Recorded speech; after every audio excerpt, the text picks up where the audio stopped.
Hello students, कैसे हो आप सभी। आज हम सब एमएससी का नेक्स्ट चैप्टर है आपका डिफरेंशियल ज्योमेट्री का। हम इसके लॉन्ग क्वेश्चन आंसर देखने वाले हैं। 3 से 4 क्वेश्चन, मतलब लगभग 2 या 3 क्वेश्चन देखने वाले हैं जो एग्जाम ओरिएंटेड क्वेश्चन होंगे। इनमें से आपको 1 से 2 क्वेश्चन कन्फर्म मिल जाएंगे। ध्यान से देखना इनको, जैसे बता रही हूँ वैसे के वैसे करके आने, कोई दिक्कत वाली बात नहीं है। तो हम देखते हैं हमारा फर्स्ट क्वेश्चन क्या है। Prove that the necessary and sufficient condition for a curve to be a straight line is that the curvature K is equal to 0 at all the points of the curve. हमें यहाँ पे sufficient condition और necessary condition बतानी है किसी भी curve के लिए कि वो स्ट्रेट लाइन हो सकती है या नहीं हो सकती है। और हमारे पास यहाँ पे के इज इक्वल टू 0 ये पॉइंट होना चाहिए कर्व के ऊपर। तो इसलिए हम सबसे पहले नेसेसरी कंडीशन देखेंगे, नेसेसरी कंडीशन क्या होगी क्या नहीं होगी। तो फर्स्ट ऑफ ऑल देखते हैं हम लोग, let the curve be a straight line. इसके लिए हमें इक्वेशन बनानी है। आर इज इक्वल टू होगी हमारी ए प्लस एस सी। यहाँ पे ए और सी क्या है, कॉन्स्टेंट है जो आपको दिख रहा है। और एस क्या है हमारे पास, measure of length of arc from a point whose position vector क्या है आपके पास, ए है। टी वेक्टर क्या है, जो यूनिट वेक्टर हमारे पास वो डी आर अपॉन में डी एस, इसको हम D R upon D S भी लिख सकते हैं। और ये हमारे पास क्या हो जाएगा, सी के इक्वल हो जाएगा। और अगर इसका हम डबल डेरिवेटिव करते हैं आर का, जो इक्वेशन दे रखी है हमें उसका डबल डेरिवेटिव करना है, ये जो टी है इसका, देन हम इसको D square R upon D S square लिख सकते हैं। और ये आपके पास जी टी वैक्टर अपॉन में डी एस हो जाएगा। और इसका पूरे का डेरिवेटिव क्या आ जाएगा आपके पास, 0 आ जाएगा। तो हम लिख सकते हैं जो हमारे पास के एन वेक्टर है वो क्या हो जाएगा, 0 के इक्वल हो जाएगा। यहाँ पे के क्या है, 0 है। और आर डबल डेरिवेटिव भी क्या है, 0 है। तो आपके पास ये कंडीशन कैसी है, नेसेसरी है। आप एक बार दोबारा देखो, आपको क्या करना है, सबसे पहले R is equal to A plus S C लेना है। यहाँ पे ए और सी क्या है, कांस्टेंट है। एस क्या है आपके पास, मेजर ऑफ लेंथ है, मतलब पोजीशन वेक्टर है ए का, जो आर्क पे हम मेजर करने वाले लेंथ उसका। और फिर यहाँ पे हम इस इक्वेशन से बोल सकते हैं जो टी वेक्टर है वो D R upon D S होता है। ये हमारे पास जब इसका वो करेंगे, क्या बोल रहे हैं हम, इसका डेरिवेटिव करेंगे, देन क्या हो जाएगा, ये कॉन्स्टेंट के इक्वल आएगा। देन आर डबल डेरिवेटिव किसके इक्वल हो जाएगा, पहली वाली इक्वेशन को करेंगे तब del square R upon del S square हो जाएगा। और ये किसके इक्वल होगा, डेल टी अपॉन में डेल एस इजक्वल टू 0 हो जाएगा। यहाँ पे के एंड वेक्टर किसके इक्वल होगा, 0 के इक्वल होगा। के यहाँ पे क्या है, 0 लेंगे। आर वेक्टर क्या हो जाएगा आपके पास, 0 हो जाएगा। कंडीशन क्या है आपके पास, नेसेसरी है। चलिए हम देखेंगे, नेक्स्ट देखते हैं सफिशिएंट कंडीशन। क्या आपकी सफिशिएंट कंडीशन क्या होगी, वो नेसेसरी कंडीशन थी, ये आपके पास सफिशिएंट कंडीशन है। Let K is equal to 0, R double derivative is equal to 0 on integration. हम यहाँ पे इंटीग्रेट करेंगे आर डबल डेरिवेटिव 0 को। ये जो हमारे पास R double derivative is equal to 0 है, इसको हमें क्या करना है, इंटीग्रेट करना है। इंटीग्रेट करेंगे देन क्या होगा, आर डेरिवेटिव क्या हो जाएगा, यहाँ पे इंटीग्रेट करते ही मतलब आर डबल डेरिवेटिव हमने इंटीग्रेट किया यहाँ पे, वो हमारे पास क्या हो जाएगा, 0 के इक्वल है। इसका भी इंटीग्रेट करेंगे तो ये तो हमारे पास सी के इक्वल हो जाएगा। और ये क्या हो जाएगा, R1 का डेरिवेटिव हो जाएगा। ठीक है। और अगेन इंटीग्रेट करेंगे इसको दोबारा हम, अगर हमने इसको दोबारा इंटीग्रेट किया तो फिर क्या हो जाएगा, ये हमारे पास दोबारा हो जाएगा R is equal to A plus S C के इक्वल हो जाएगा आपके पास। और यहाँ पे R plus is equal to A plus S C denote करता है एक स्ट्रेट लाइन को। और इसलिए क्या है, ये इसकी सफिशिएंट कंडीशन है। ठीक है, क्या है इसकी सफिशिएंट कंडीशन। जब हम नेसेसरी कंडीशन ले रहे थे तब उस टाइम पे तो इस इक्वेशन को लेके चलना था जिसमें ए और सी कांस्टेंट है, एस यूनिट वेक्टर बना रहा था। फिर उसके बाद उसका हमने डिफ्रेंशिएशन किया और करते करते हमारे पास वो equation R is equal to 0 हो गया था और के 0 हो गया था। सफिशिएंट कंडीशन में हमने क्या किया, ये के को 0 लेके चले, आर डबल डैश को डबल डैश सॉरी बोल रही हूँ, आर डेरिवेटिव को हमने 0 लिया।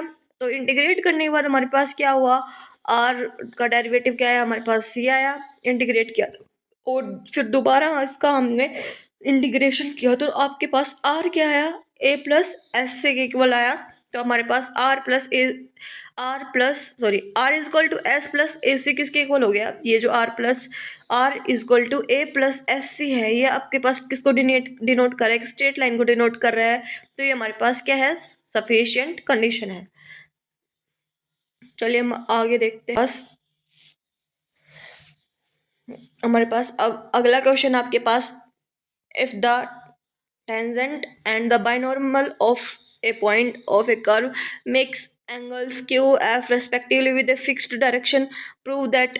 तो हमारे पास दे रखा है एक टेंजेंट है, बाइनॉर्मल है एक पॉइंट के ऊपर किसी भी कर्व में, तो वो एंगल बना रही है क्यू और एफ रिस्पेक्टिवली। टेंजेंट बना रही है क्यू और बाइनॉर्मल बना रही है एफ। तो हमें एक फिक्स डायरेक्शन में ये प्रूफ करना है कि जो साइन थीटा अपॉन में D theta sine theta into D theta upon में sine phi D phi equal है किसके पास, आपके पास के अपॉन में टाउ के इक्वल है। ये आपको शो ऑफ करना है, दिखाना है।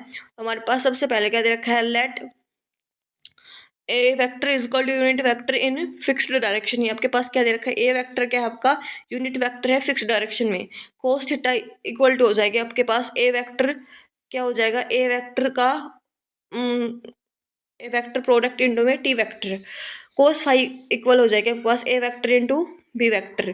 तो आपके पास साइन फाई डी फाई किसके इक्वल हो जाएगा, A vector into D vector. यहाँ पे हमने क्या किया, इस इक्वेशन का जो कोस थीटा वाली है उसका हमने डिफ्रेंशिएशन कर दिया। डिफ्रेंशिएशन करते क्या आ गया, और किसके रिस्पेक्ट में किया है हमने, यहाँ पे डी एस के रिस्पेक्ट में किया है इसका डिफ्रेंशिएशन।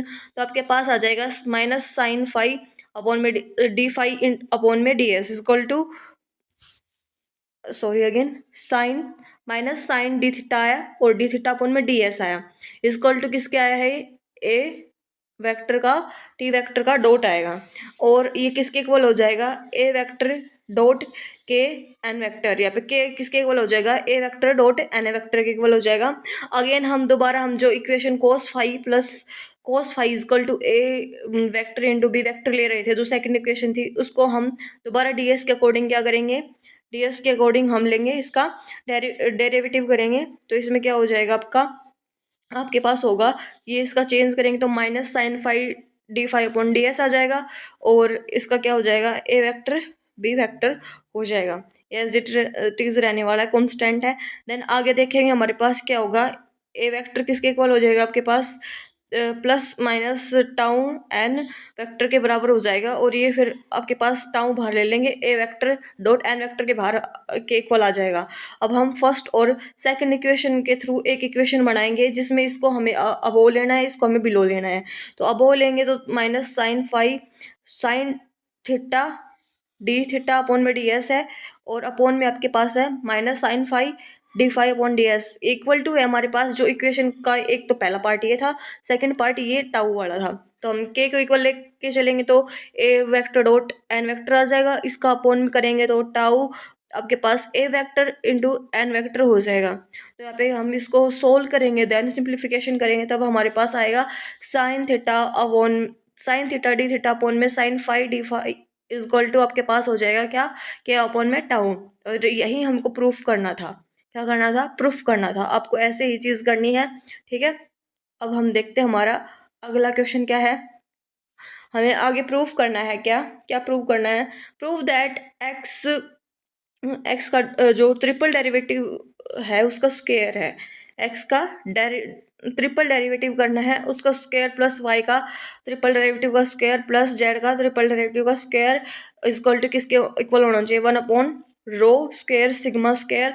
इसका प्लस करना है, साथ में 1 अपॉन पी इसका डेरिवेटिव का स्क्वायर अपॉन पी नहीं है सॉरी रो का डेरिवेटिव का स्क्वायर अपॉन में रो का डेरिवेटिव का की पावर 4 करना है। इसको इसके इक्वल दिखाना है, इसको हमें इस वाले के इक्वल दिखाना है। यहाँ पे प्राइम डिनोट कर रहा है किसको, differentiation with respect to S के, हमें किसके अकॉर्डिंग चलना है, विद रिस्पेक्ट टू एस के चलना है। तो हम देखते हैं सबसे पहले हमारे पास क्या दे रखा है, हेयर आर इजक्वल टू हमारे पास एक्स आई का वेक्टर प्लस वाई जे का वेक्टर और जेड के का वेक्टर। यहाँ पे डबल डेरिवेटिव सॉरी डबल नहीं करना, पहले डेरिवेटिव करना है। डेरिवेटिव करेंगे देन क्या हो जाएगा आपके पास, एक्स डॉट एक्स का डेरिवेटिव आ जाएगा आई के इक्वल, वाई डेरिवेटिव जे के इक्वल और प्लस में जेड डेरिवेटिव के इक्वल। सेकंड हम यही चीज़ करेंगे डबल डेरिवेटिव, तो दोनों तो पूरी इक्वेशन का हमें डबल डेरिवेटिव करना है। थर्ड करेंगे तो ट्रिपल डेरिवेटिव करना है, ठीक है। तो आगे हम करेंगे स्क्वायर बोथ साइड इन अबोव इक्वेशन। हमें जो ये ऊपर वाली जो हमारे पास थर्ड डेरिवेटिव की इक्वेशन आई है इस वेक्टर की, हमें क्या करना है, इसका स्क्वायर करना है, बोथ साइड करना है। तो बोथ साइड स्क्वायर करेंगे तो आई का आई के साथ स्क्वायर करेंगे तो ये क्या हो जाएगा आपके पास 1 हो जाएगा, किसके इक्वल हो जाएगा, 1 हो जाएगा हमारे पास। तो हमारे पास इक्वेशन बनेगी आर ट्रिपल डेरिवेटिव का स्क्वायर एक्स ट्रिपल डेरिवेटिव का square plus Y triple derivative का square plus Z triple derivative का स्क्वायर। इक्वेशन फर्स्ट बन जाएगी हमारे पास।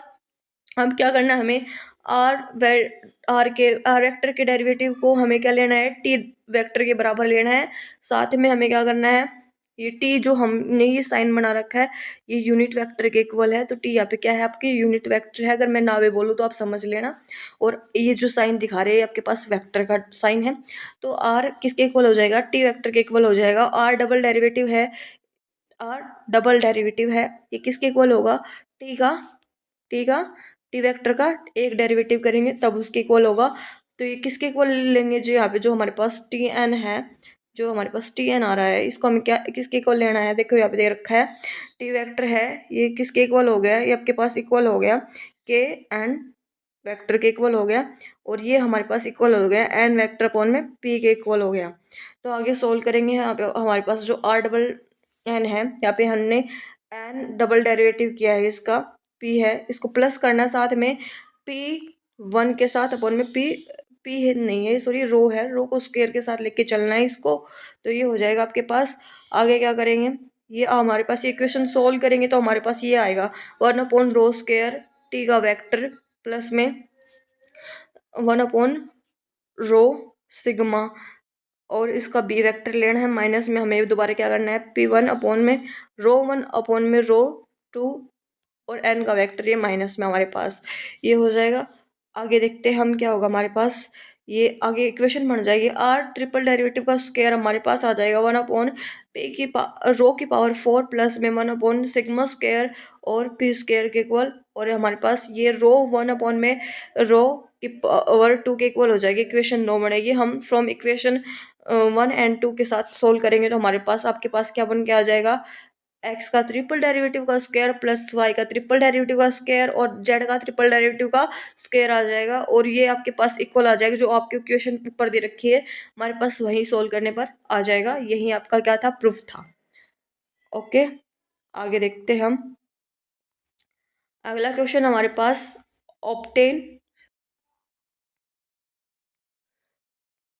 obtain Seret-Frenet formula for the arc length derivatives of all the fundamental vectors t and b।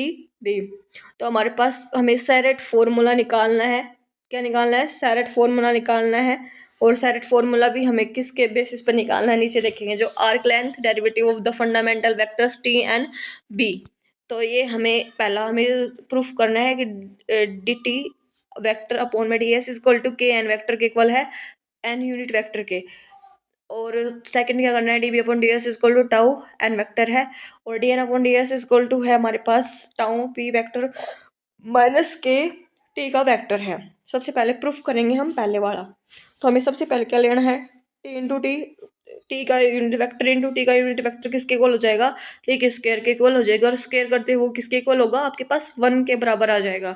तो differentiate करना है हमें इसको आर्क लेंथ के अकॉर्डिंग पे करना है। तो हमारे पास आर्क लेंथ क्या है, एस है, तो इसके अकॉर्डिंग पे हम करेंगे तो T into D T upon D S के वेक्टर के इक्वल आएगा। तो यहाँ पे 1 का करेंगे तो क्या हो जाएगा, डिफ्रेंशिएशन 0 हो जाएगा। तो डी टी हमारे पास जो डी टी वैक्टर है डी एस, वो किसके परपेंडिकुलर आ जाएगा, हमारे पास टी वैक्टर के परपेंडिकुलर आ जाएगा D T upon D S. आगे करेंगे तो D T upon D S equal to हो जाता है हमारे पास टी डेरिवेटिव इक्वल टू, ये किसके बराबर होगा, हमारे पास आर डबल डेरिवेटिव के। हम यहाँ पे क्या बोल सकते हैं, जो टी वेक्टर है वो हमारे पास इक्वल टू है आर डबल डेरिवेटिव के। ओके, आगे देखते हैं हमारे पास क्या है, equation of osculating plane at a point P. आपके पास ये एक शॉर्ट में क्वेश्चन आ सकता है कि इक्वेशन बताओ ऑस्कुलेटिंग प्लेन का किसके अकॉर्डिंग, पॉइंट पी के अकॉर्डिंग। तो आपके पास ये इक्वेशन बन जाएगी आर माइनस आर एंडो में आर का डेरिवेटिव, सेकंड आगे कॉमा में लिखेंगे R double derivative equal to हमारे पास 0 क्या लिखना है, बड़ा आर माइनस आर और कॉमा लगाना है आर का डेरिवेटिव, और आगे क्या है आर का डबल डेरिवेटिव किसके इक्वल होना चाहिए, 0 के इक्वल होना चाहिए। आपकी इक्वेशन किसकी है, osculating plane at a point P की है। तो यहाँ पे टी का डेरिवेटिव किसके इक्वल होगा, आर के डबल डेरिवेटिव के इक्वल हो जाएगा, और ये ऑस्कुलेटिंग प्लेन में लाई करेगा। T derivative is parallel to P into नहीं, यहाँ पे बी क्रॉस प्रोडक्ट है किसका, टी वेक्टर का बी जो यूनिट प्रोडक्ट है ये किसका यूनिट वेक्टर है, ये किसका क्रॉस प्रोडक्ट होगा, टी का क्रॉस प्रोडक्ट होगा। दैट इज टू हम क्या कह सकते हैं, D is along the principal normal of N. तो जो हमारे पास टी डैश है, टी डेरिवेटिव है, ये किसके अलोंग प्रिंसिपल नॉर्मल बनाएगा, एन के अकॉर्डिंग बनाएगा। ओके, आगे देखते हैं। तो हमारे पास ये जो टी डैश था ये डायरेक्टली प्रोपोर्शनल हो जाएगा एन यूनिट वेक्टर के।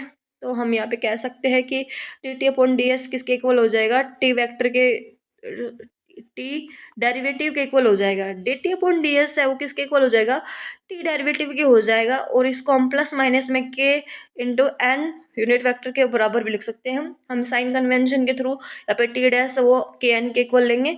तो यही हमें पहला सोल्व करना था। नेक्स्ट प्रूफ करेंगे हमने लिया बी वेक्टर यूनिट वेक्टर लिया है, पहले हमने टी लिया था, अब हम बी लेंगे।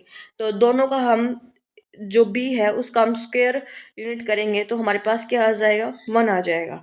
तो differentiate with respect to S, अब हमें इसको डिफ्रेंशिएशन करना है एस के रिस्पेक्ट में। तो करेंगे तो हमारे पास बी वेक्टर आएगा, इंट में D B upon D S आ जाएगा और आगे 1 का हमारे पास 0 हो जाएगा। तो D B upon D S perpendicular है बी यूनिट वेक्टर के। तो यहाँ पे B vector into T vector हो जाएगा आपके पास 0। अब इस इक्वेशन को हमें रिस्पेक्ट टू एस के डिफ्रेंशिएशन करना है। Differentiate with respect to S equation above, D B vector upon D S into में टी वेक्टर यूनिट वेक्टर है प्लस में बी यूनिट वेक्टर इंटू में डी टी अपॉन में एस इक्वल टू 0 हो जाएगा। या फिर हम इसको ऐसे लिख सकते हैं, D B upon D S into T vector plus B unit vector into K N. D T upon D S के किसके इक्वल लिख सकते हैं, के एन के, हमने ऊपर प्रूफ किया था तो लिख देंगे। तो यहाँ पे हमारे पास क्या हो जाएगा, D B upon D S into में टी इक्वल टू हमारे पास क्या है, 0 है। किसके इक्वल है, 0 के है। देन हम D B vector upon D S perpendicular हो जाएगा हमारे पास टी के, लिख सकते हैं ना ये चीज़। तो हो गया क्लियर। आगे देखते हैं हम D B unit vector upon D S पर पैरेलल होगा किसके, बी वेक्टर का क्रॉस प्रोडक्ट टी के साथ और एन वेक्टर के बराबर। हम इसको एन के बराबर भी लिख सकते हैं तो ये इसके पैरेलल होगा। आगे देखेंगे तो क्या होगा, D B vector upon D S equal to plus minus का टाउ एन हो जाएगा। क्या हो जाएगा हमारे पास, ये हो जाएगा हमारे पास D B upon D S हो जाएगा प्लस माइनस का टाउ मतलब torsion N vector. Sign convention के थ्रू हम इसको नेगेटिव साइन में लेंगे तो D B upon D S हो जाएगा माइनस टाउ एन। हमें यही प्रूफ करना था, सेकंड हमें यही प्रूफ करना था। पहले हमें ये करना था, सेकंड हमें ये करना था। और थर्ड हमारे पास क्या हो जाएगा, एन वेक्टर हो जाएगा बी इंटू टी का क्रॉस प्रोडक्ट और लेंगे। तो यहाँ पे हम अगेन क्या करेंगे, डी एस के रिस्पेक्ट में डिफ्रेंशिएशन करेंगे। ये हो जाएगा हमारे पास टी एन वेक्टर अपॉन में D S equal to D B vector upon में डी एस इंटू में T vector unit vector plus B unit vector into में D T upon D S, इसका यूनिट वेक्टर लेना है। Formula first और second का use करते हैं, हमारे पास D N upon D S equal to आ जाएगा D B upon D S. हमने अभी प्रूफ किया था, क्या था, ये था माइनस का टाउ अपॉन में एन वेक्टर इंटू में हमें डी लेना है और प्लस बी और D T upon D S हमने पहले यूज़ ये निकाल लिया था। D T upon D S क्या आया था, के एन के इक्वल आया था, ये यहाँ पे रहा। तो ये पूरा सोल्व करने पर क्या आ जाएगा हमारे पास, tau B minus k T का यूनिट वेक्टर। हमें यही तीनों चीज़ सोल्व करनी थी। क्या करनी थी, पहले तो ये हमारे पास D T upon D S किसके इक्वल होना चाहिए, के इंटू में एन का वेक्टर। और आगे हमें ये चाहिए था थर्ड में, सेकंड में हमें चाहिए था D B upon D S किसके इक्वल होना चाहिए, माइनस टाउ अपॉन में एन वेक्टर। और ये लास्ट में होना चाहिए था हमारे पास क्या, d N upon D S किसके इक्वल हो, tau b vector minus k t vector. तो आपके पास ये हो गया पूरा solve. Thank you, have a nice day. आप इस वीडियो को दम अच्छे से मतलब आप इस वीडियो को बहुत अच्छे से देखना। आपको कुछ समझ में आता है नहीं आता है तो मेरे को बताना, कोई गलती मेरे से हो रही है तो मेरे को बताना। और आपको अगर समझ में आ रहा है तो नेक्स्ट वीडियो के लिए आप नेक्स्ट वीडियो कमेंट में ज़रूर लिखना। Thank you, have a nice day.